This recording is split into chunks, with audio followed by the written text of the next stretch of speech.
అనంతపురం జిల్లా గుంతకల్ నియోజకవర్గం గుత్తిలో TDP MLA Gummanuru Jayaram వర్గీయులు గుండాయిజంతో రెచ్చిపోయారు.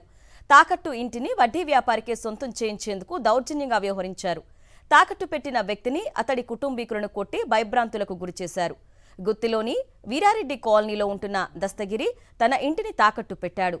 తీసుకున్న అప్పు చెల్లించలేదన్న ఉద్దేశంతో ఆ ఇంటిని సొంతం చేసుకునేందుకు సదరు వడ్డీ వ్యాపారి స్థానిక టీడీపీ నాయకుల సాయంతో దౌర్జన్యంగా వ్యవహరించాడు.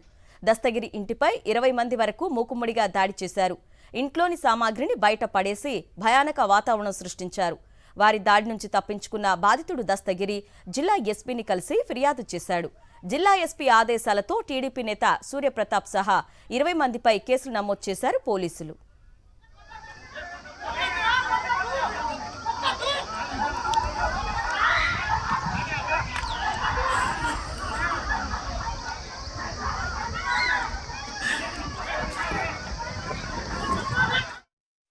మేము వాళ్ళు వచ్చిన తర్వాత మా పిల్లలు ఇంట్లోకి వెళ్ళి గడెగుడు పెట్టారు.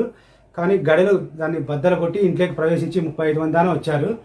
పగల కొట్టడమే కాకుండా ఇంట్లో వస్తువులు దౌర్జన్యంగా బయటికి వేసి ధ్వంసం చేసి నన్ను వాళ్ళు తెచ్చుకున్న రాడ్లతో ఈ పైపులతో నాపై దాడి చేసి దారుణంగా కాళ్ళ చేతులతో కొట్టి బయటికి గెంటేసి నన్ను చంపడానికి కూడా ప్రయత్నించారు. నేను చంపుతారని అక్కడి నుంచి నేను వెళ్ళిపోయాను. నాకు తలకు భయంకరమైన గాయం కూడా తగిలింది. నేను అక్కడ నుంచి డైరెక్ట్ జిల్లా ఎస్పీ గారి దగ్గరికి వెళ్ళి కంప్లైంట్ చేశాను.